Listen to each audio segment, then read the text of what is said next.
What's up, YouTube? And I feel like I skipped this part. Like when I first started trying to do videos, I feel like I skipped this part. But let me properly introduce myself. My name is Michael, Mikey, however you want to call me.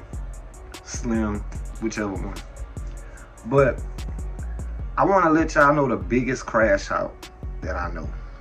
The biggest. I mean, the absolute peak crash out that I know. That's myself. And the reason I say that is because if I would have stuck to the script, if I would have just went along with it, stayed down, you guys would not know me. Y'all wouldn't see me trying to do YouTube. Y'all wouldn't see nothing about me as far as like social media goes. Possibly, but not in this light. I made some of the dumbest decisions, like absolute dumbest decisions ever to get me like right where I'm at. And I'm gonna take it from the beginning. The reason I say I'm the biggest crash out I know is because, like I'm saying, if I would have just stuck to the script, I would be in the league right now. Honestly, you would have probably first seen me on TV playing D1 basketball, possibly NBA. I had all those aspirations and everybody around me knew it, you know. If you ever bump into me, you'll see what they mean. Well, not necessarily just from bumping into me, but if you know me from my past, you would always look at me like you blew it. You know what I'm saying? You threw it away. And I say that because I played every sport, right? Not every sport, but basketball, baseball, football, pretty much basketball, baseball, and football. And not one sport was there a learning curve. Like zero learning curve. Any sport I ever played, I excelled in it immediately. You know what I'm saying? Like immediately. First touch the ball, immediately, you know? My younger years, I went to a private school called Holy Ghost Catholic School. And it was pre-K through 8th grade. And in 2nd grade, I tried out for the basketball team. Actually made the varsity basketball team in 2nd grade. And the crazy thing about Holy Ghost is because of the way the grading, like the grade system was set, if you play varsity basketball, you're playing against 13-year-olds and 8th graders, like the ones about to go to high school. And crazy enough, in 2nd grade, how old is that? 11 years old? No. How old are you in 2nd grade? You're 5 in kindergarten, 6 and 7 years old. I was playing against 8th graders, 7th graders. You know what I'm saying? In 2nd grade. That's where my skill level was as a 7-year-old. Jump up to middle school. Well, in the midst of that, I played baseball too. Every time I played baseball, I was MVP. Like, you know, the city league, the summer league. Every time I played baseball, I was MVP. You could put me anywhere on the field. Pitcher, played that. Catcher, played that. Fielder, played that. First baseman, played that. Shortstop, played that. Anywhere on the field. And the thing that really pushed how good I was my versatility. Like, it was never, okay, you're just this, you know? And that right there kind of showed people early that I was just not him, but you know, I was that. Like, this dude right here gonna do something. Every coach, every adult at the time they knew it. Like, they'd look at me and be like, I remember in Holy Ghost, my coach, Mr. Van Geis, he said, boy, you're going to be an All-American one day. And at the time, I didn't know what that was. And he was basing that just off of seeing me play like PE basketball. Like, we used to play this game called tip out. Was it tip out or knockout? And basically what you would do is shoot the ball. If you miss it, the opposing team shoot. If they make it before you make it, you out. And if I was to miss, I would pull from anywhere. Wherever I caught the ball, I would pull. You can go back. I can get friends to double, you know what I'm saying? Double down on this. And if I was to miss that first simple free throw, it don't matter if the ball went out of bounds or all the way across the floor. I would pull and I would drop it. And it's just, I remember him looking at me one day like, you gonna be an All-American one day, dude. Just keep going, just keep pushing. One of my biggest downfalls, I was lazy.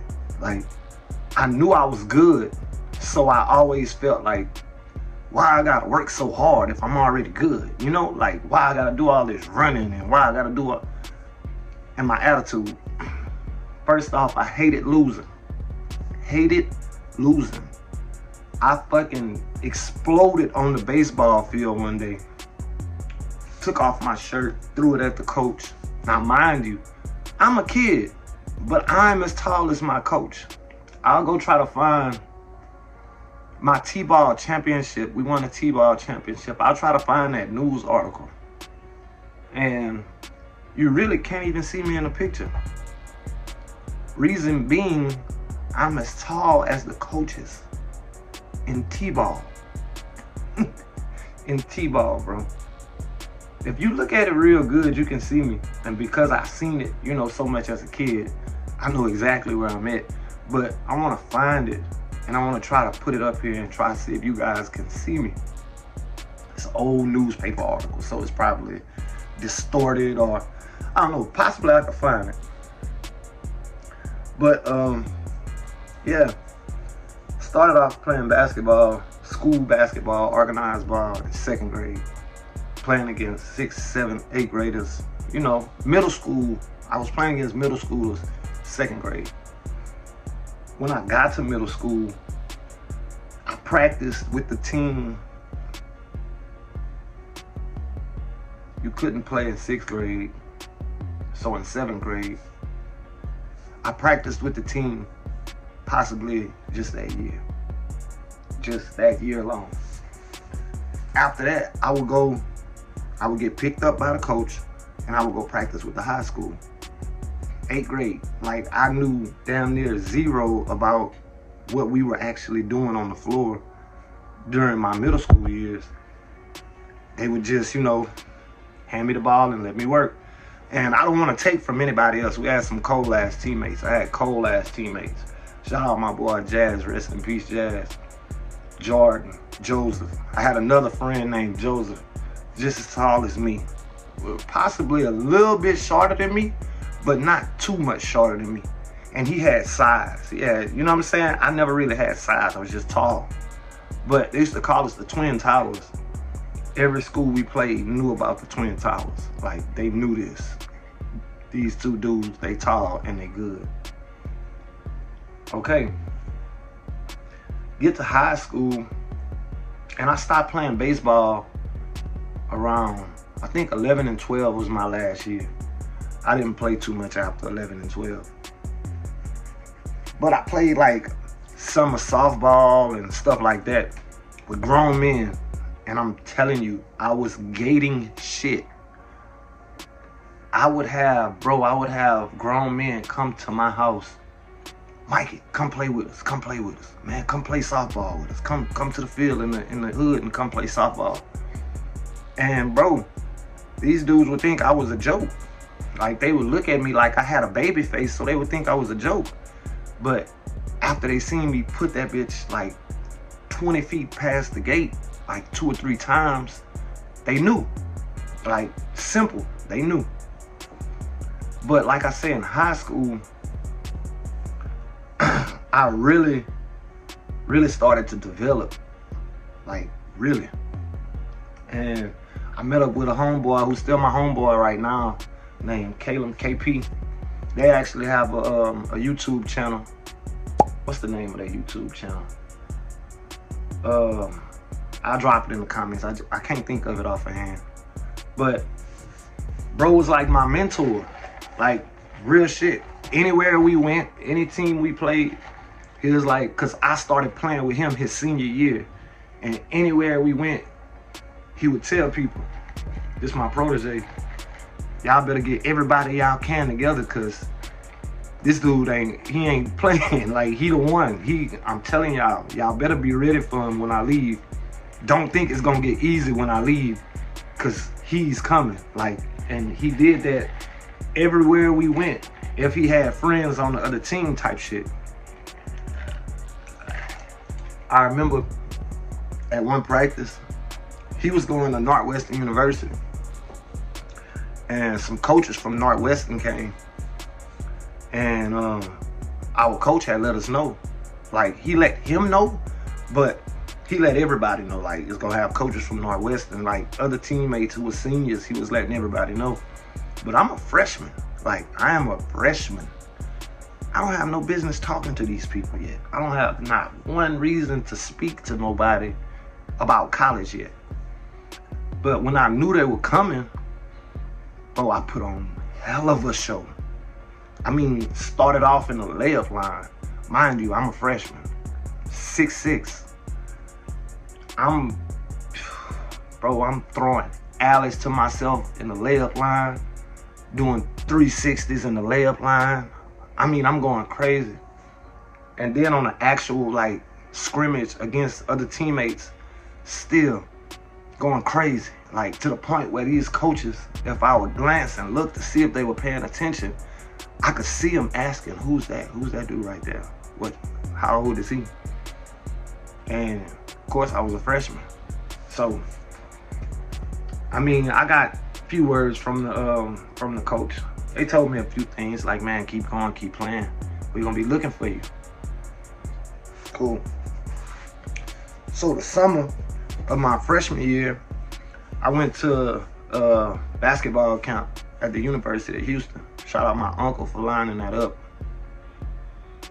And they had this grade card at the end of the camp. Like, athletics, I mean, like, everything, ball handling, all that. Like, basically checking off everything. And I'll never forget this, bro. A dude that I looked at as cold, like, damn, this dude's nice. He's short, he could jump. Like, he nice. I looked at his grade card, and his was like checked off. All of his stuff was checked off. Probably had one thing like ball handling he could have worked on or something. But my grade card was crazy. My grade card had like 5 checks, 6 checks on one box. On one box. Stars. I mean, like, I'm asking him, like, "Bro, you got stars on yours?" Like, "Hell no, what you gonna get a star for?" Like, I don't know what it means. And I never forget when I showed my uncle, he looked at it, and he looked at me. He was like, "You played like this?" I guess. Mind you, I was always just having fun. It was fun to me. As long as I was in shape, I could have fun with it. But I hated conditioning. All the running and da-da-da-da-da, right? So, the head coach of U of H took me, and I had another guy. He was a white guy. He was 6'10", but bro could barely dunk. Like, I'll never forget this. He got dunked on in a scrimmage, and somebody literally jumped over him, like, over his neck and dunked on him. It was somebody's AAU team. I don't know if it was Master P or somebody. It was somebody's AAU team, a celebrity. And he took us in the room, and he told us, he was like, "Hey, I didn't want to say this in front of everybody, but y'all, I'm going to be watching y'all. I'm sending people to check on y'all, make sure y'all doing good in school, check out y'all games, and da-da-da-da," right? So he sent us off, but he called me back. Like, he was like, Mike, come back, come back. And he sent the other guy off, the big tall white guy. He's like, man, you a sophomore going into this year, right? I was like, yeah. He said, it's too early. And I'm confused. I'm like, too early for what?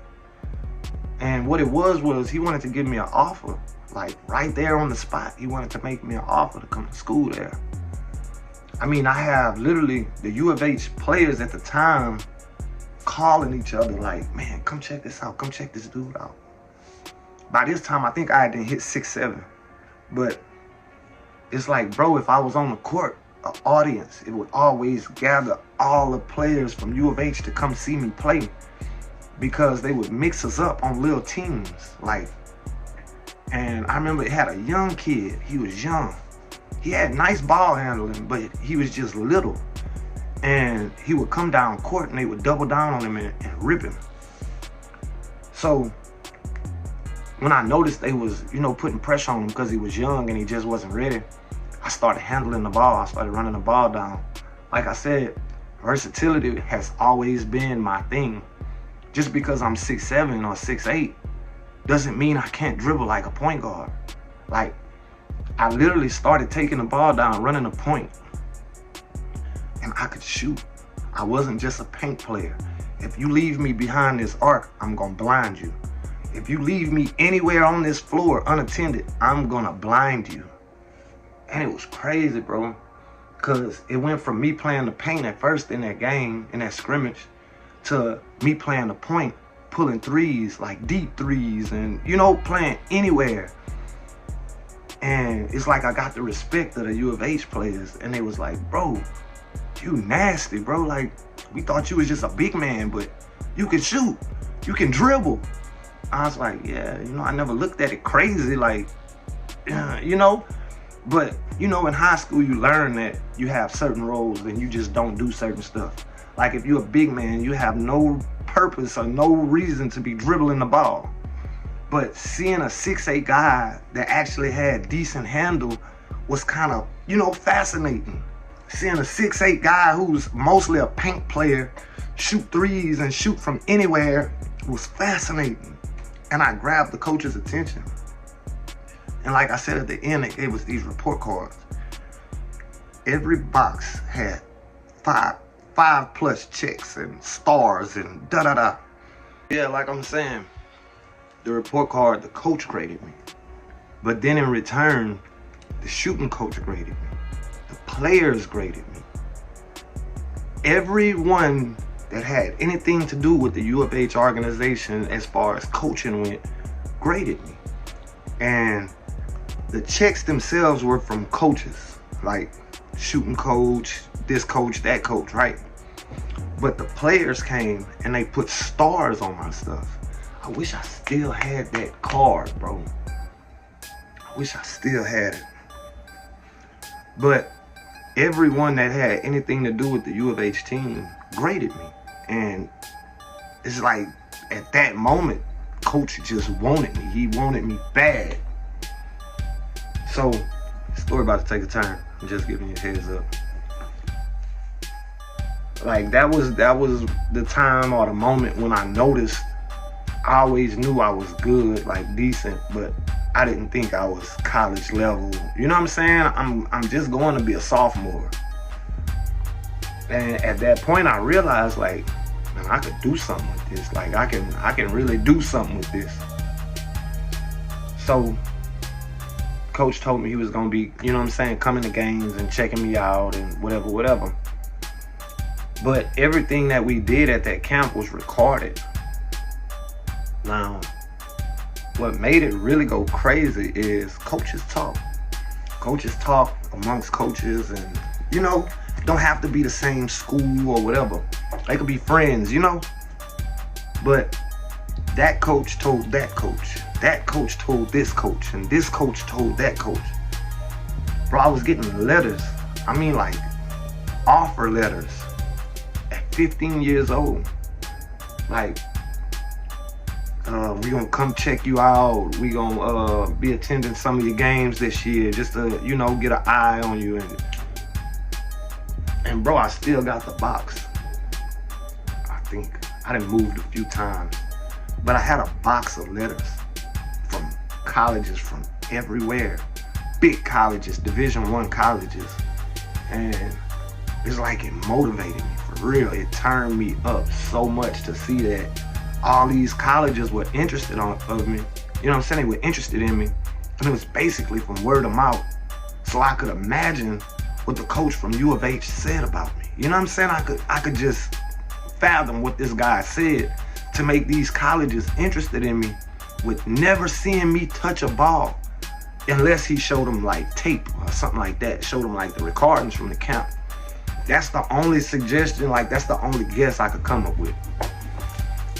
So let's take it to the start of my sophomore year. And that year, my freshman year, we went to the state championship. We lost state runner-up, you know, but it was just like the experience to me. It made me not want nothing less than that. Like, okay, this is, you know what I'm saying? This is what we gotta do. This is where we gotta go every year. And it was crazy, man. But when I was in Texas, my uncle stayed on my ass about sports. He wanted me to play sports. Not just he wanted me, he knew how bad I wanted to play. So he pushed it, and he had put me in position to do stuff with sports. Take me to the batting cages, even though I hadn't played baseball since I was 10, 11 years old. Still take me to the batting cages and stuff. And I appreciate him so much for that, for real. But like, he knew, he seen what I could become, and he was trying to push that. And I don't want to make it seem like it's any disrespect to my home parents, because they were the same way. They wanted all the same things. It's just where I'm from in Louisiana, it's not options. You know what I'm saying? It's not many options without having to travel. You know what I'm saying? If I wanted to go to any type of camps or anything, I would have to travel. My mom would have to take me here or take me there. My mom is a single mom, you know what I'm saying? She's doing all this, she's doing the best she can, and 1,000% grateful for everything she did, because she stayed on my ass. And my grandma too. Like, if I told my grandma, look, they got this basketball camp in Lafayette, Louisiana that I want to go to, she was gonna fund it. She was gonna sign me up, she was gonna pay for it, and yeah. But when I was at home, the environment was different. You know, it was completely different. Don't have all this, I don't have homeboys, like a whole bunch of homeboys who on the same thing I'm on. Like, I remember I started experimenting with weed and started smoking weed. I'm still in high school. I'm like marked up right now to be one of the, not the greatest, but one of the best players to ever come from my school. If you ask anybody, they would have told you I'm one of them people from this small town who could possibly make it to the league. Like, still to this day, until right now, people ask me, man, who'd you play for? What team did you play for? What school did you go to? And the furthest I could tell them is high school. And it's a regret. It's a real life regret that I carry every day. Like, cause that's all I could say. I played for Marksville High. What year? What? Cause it's like they want to know more. They want to remember, like, oh yeah, I remember that team. And it's like I can't. I don't have much to give them. Like, seeing a 6'8" guy working at Walmart is kind of crazy. And you could tell by the way a person walks if they have athletic abilities. I'm sorry, it's just that. You can tell by the way a person walks if they can hoop. It's very simple. You can look at the build, you can look at the stature, the style, and you can tell if a person can hoop. Not too much like in this current day, because now you got people who are nasty and you'd never expect it. But we had a basketball court right down the street from my house in the hood. And I'd be at the basketball court every day, just working on myself, just working on my game. But like I'm saying, I started experimenting with weed. And if you don't know anything about weed, I'll tell you this. Weed kills your desire. Weed, if you feel like going wash your car, if you smoke, man, fuck that car. Fuck that car. Fuck how dirty it is. Serious. Like right now at this current state, I don't smoke weed. I don't do nothing. I drink a little bit, but I mean, shoot me for it. You feel me? Like, I work, I get off, I might have a glass of wine with my woman. So, about, I say, my sophomore year, started getting into shit at school. Like, suspended. Grades slipping to the point where I can't play ball. Like, I lost focus. Like, I completely just lost focus. But the thing about this place where I'm from, if you are an asset to the school, they are gonna make sure you can play. They are going to make sure you can. It don't matter. I could have skipped every class. They were gonna pass me just so I could play for the school and so the school could have a winning team. No bullshit. That's down here in the South, in Louisiana, Marksville High. I remember one of my teachers, my math teacher specifically, he told me, if you don't come to my class, I'll pass you. If you come to my class, I'm not gonna pass you. And I was like, cause I mean, I'd go in this class and sleep, and I'm kind of like a big dude on campus. Like, it just didn't look good to say, oh man, Mike in here sleeping, and you know, how the hell he's still on the team while other people working hard. He simply told me, if you don't come to my class, you're gonna pass. I'll give you C's. If you come to my class, I'm gonna fail you. Didn't go to his class. And that helped my laziness. Like that it pushed me even. I remember I started skipping school. Skipped school. I knew all my relatives' schedules, so my grandma used to work early in the morning. I would skip school, wait at my house till she got off. Till she left, and I would come here. And I had other homeboys who were skipping school would come here. And what really made it crazy is I was riding with my homeboy, Michi, the one from the video when we talked about working offshore. He had a car, young. So he would come pick me up, go hit a block or something. He'd drop me right off over here at my grandma. And I started skipping school a lot. Like,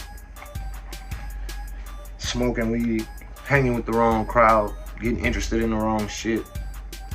Like, I'll never forget, I think I was 16 years old. Yeah, had to be 16. I found her gun in a house, a little 25 automatic pistol, semi-automatic. And I took it. Like, she didn't know where it was at. She didn't. If I asked her about her little gun, she wouldn't even be able to tell me where it was. But I found it and I took it. And I found some bullets. And now I'm supposed to be big man on campus. Like, I'm supposed to be the dude at school who's damn near guaranteed to do something. I'm walking around the streets at night with a pistol, smoking weed. And I got teammates. I missed the point. I missed the important point. When we did go to the state championship, we had an AAU coach in Lafayette that took me and my homeboy out the stands, like literally out the stands to go play AAU ball, just from what he's seen in warm-ups.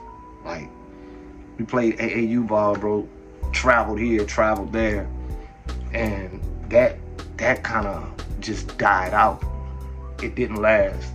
I went out there like 2 times, played some games, didn't last. I'm hanging with the wrong crowd by now. And I'm talking about, I'm around dudes who steal. It wasn't too much of drugs and guns. It was just like the wrong energy to be around. And it's like, I didn't start stealing and none of that shit. But just like I was saying, I had found a gun. I was smoking weed, skipping school. And it's just like, it just started going down. Like, no bullshit, it started going down. And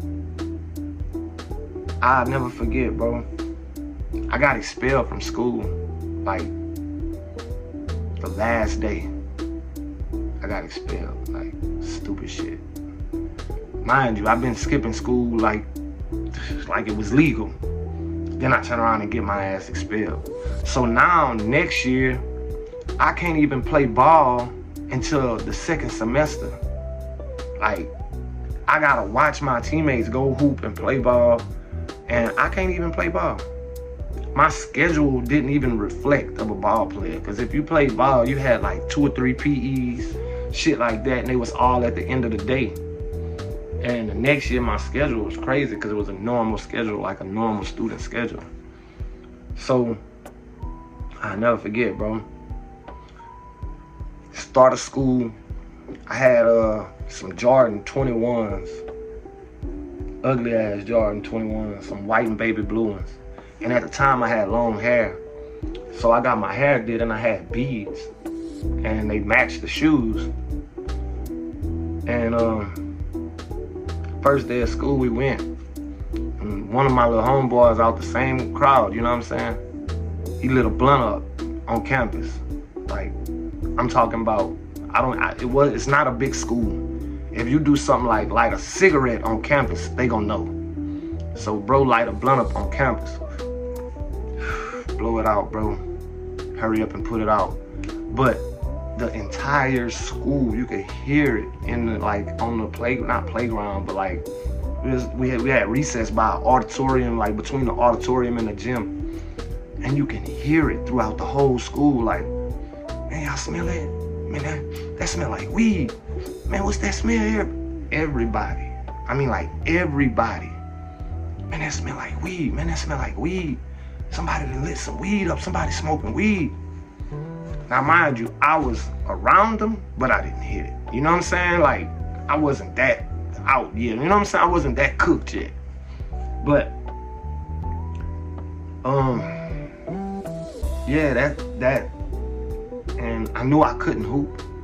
It's like I had zero desire to be there, like zero. And let me tell you, my first class, very first class, first day of school, was a typing class. And went in and my phone rang in my bag, and the lady took my phone. She tried to take it, but they sent me to the office. The principal looks me square in the eye. I mean, like, square in the eye. And he say, man, we not going for that this year. If you gonna fuck up, you can leave right now. I'll expel you again right now. This is the first day of school. The very first day of school. Like, yeah, man, we'll expel you right now. You be gone. We ain't gonna have to worry about you this year. I'm like, damn. Last year I had teachers passing me just so I could hoop, and I wasn't even going to their class. Nah, this year on the first day of school, you telling me y'all gonna expel me because I got sent to the office? Like, I went called my mom. I'm like, man, mom, these motherfuckers trying to expel me already for nothing, basically. She was like, I'm not going through that this year. I'm not going through that this year. So she come up, she pulled me. Never forget this. I never forget this day. Because I didn't get expelled, the next day, there's a big school in a few towns over called Alexandria, called Peabody Magnet School. The coach from Peabody Magnet came to my house unannounced. Nobody called him, nothing. He showed up to my house. This man wanted me to come to that school so bad. And I don't have no relatives or nothing in that town. Like, I don't have nobody I know in that town. But he wanted me to come to that school so bad and play for him that this man was willing to get me an apartment. He's like, oh, we could get him an apartment. We could, put him in an apartment or whatever. And my mama knew I wasn't ready for that. She knew I wasn't responsible enough or none of that. Like, who gonna wash his clothes? How he gonna eat? Da-da-da-da. And She like, nah, it's just not gonna work. It's not gonna work. And it's like, man, if y'all change y'all mind, the offer is on the table. And this guy is a big guy. You know what I'm saying? At the time, he's a big coach. He's a well-known coach. Like, this team Peabody were dogs. Like, they were damn near state runner-up champions every fucking year. And I thought it was cool. I'm like, man, let me go. She was like, you're not ready for that. You ain't doing right, and you in the house with me. She's like, nah, I'm not about to waste their time. I'm not about to waste your time. I'm not about to waste my time. So that didn't go. But what happened was, she put me in school for GED. She's like, don't think you about to just, you know what I'm saying, sit around. You're gonna get your GED and you're gonna get a job. So the dude who was supposed to be going to a D1 college, who getting offer letters as a sophomore and all this other stuff, now I have degraded myself just from fucking actions to go and work at McDonald's and having to get a GED when every teacher in the school knew I was a smart person and they knew I could pass easily if I paid attention. And it's just like, I look at it like damn. I'll never forget, I had one game when I was still playing. I was supposed to be at the gym, supposed to be getting ready, getting focused for the game. I'm smoking weed in the hood. And somebody called me and it's like, man, you not coming play tonight? And I was like, I didn't even know we had a game. Shit. I tried to hurry up and rush and get there. Didn't get there. When I got there, the coach turned me around. He was like, nah, we don't need you tonight. You good. Probably looked at me and seen my eyes were red. I was high type shit. And that right there just completely ended my basketball shit. It just cut it off. Like, but yeah, got dropped, pulled from school the next year. Started working at McDonald's. Later in that year, I had a big party. Go to the party, I'm drinking syrup, I'm smoking weed. I had to took an ecstasy pill. I done took a fucking Xanax bar. I was like, fucked. I was fucked. And I was drinking, I had a fifth of Seagram's gin by myself. Seagram's gin. And I wouldn't let nobody taste it. I wouldn't let nobody hit my bottle. And that same night, I got stabbed 14 times. Like, almost died. Both of my lungs collapsed. Like, I had a stab wound that was close to my spine that almost paralyzed me. But I got better from that. The next year, coming from a girl house, moving around with a gun again. I done shot myself in the fucking foot, cheddar bob type shit. And it's just like, it just kept going down and down and down and down. And I just look back at it like, bro, if I would have just did right and listened, I would have never knew about this life. Like, I would have never encountered anything that I'm going through if I would have just listened. So I just wanted to do this video just to show you, like, just because you up here, don't think you can't drop to the lowest form of yourself. Like, don't think that, bro, it can happen. Just like this, one split second decision can alter your entire life. And the path that you travel and that you think just can't get altered. Like, it'll throw you, bro. I had my first child at 18 years old. And another one at 21. Another one at 24. And my daughter now, she's 3 years old. She make 4 in November. It's just like, not saying my kids were down parts. I'm just saying, like, all this just happening year after year after year when I'm not even supposed to be around home women to be making children. I'm supposed to be at college on the road somewhere playing Division I ball. And it's just like, bro, I reflect on that every day. Every day. It's not a regret at this point. I learned from my mistakes and I know. But I'm saying this because I don't want another dude who possibly could do something with himself for the future to make this same mistake. Like, just stay on your path, bro. Keep going, keep pushing yourself. Don't think that shit bad, because it can get bad. It can get a lot worse, and I mean like a lot worse. Just keep going, bro. That's my story, bro. I wanted to tell y'all because I feel like when I started YouTube, I just kind of started and didn't introduce myself or tell y'all who I was or what I've been through. But that's it.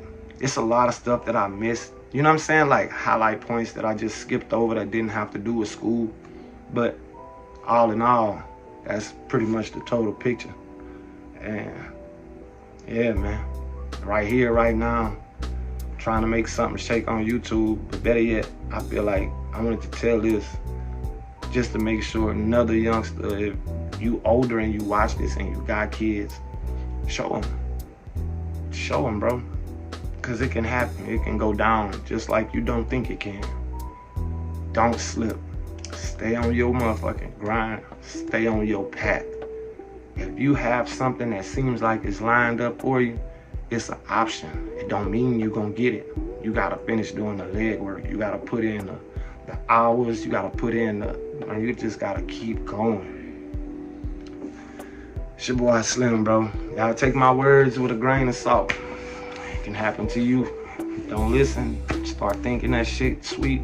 Your life could take a fucking left turn that you never imagined coming. But that's gonna do it for this one. Y'all fucking with me, bro, hit the subscribe button, hit the follow button.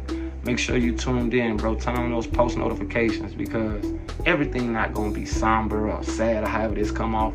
I do a lot of cool shit, vlogging with my family, vlogging with the kids. You can go check out videos that's already up if you don't believe me. And yeah, man, but that's gonna do it for this one.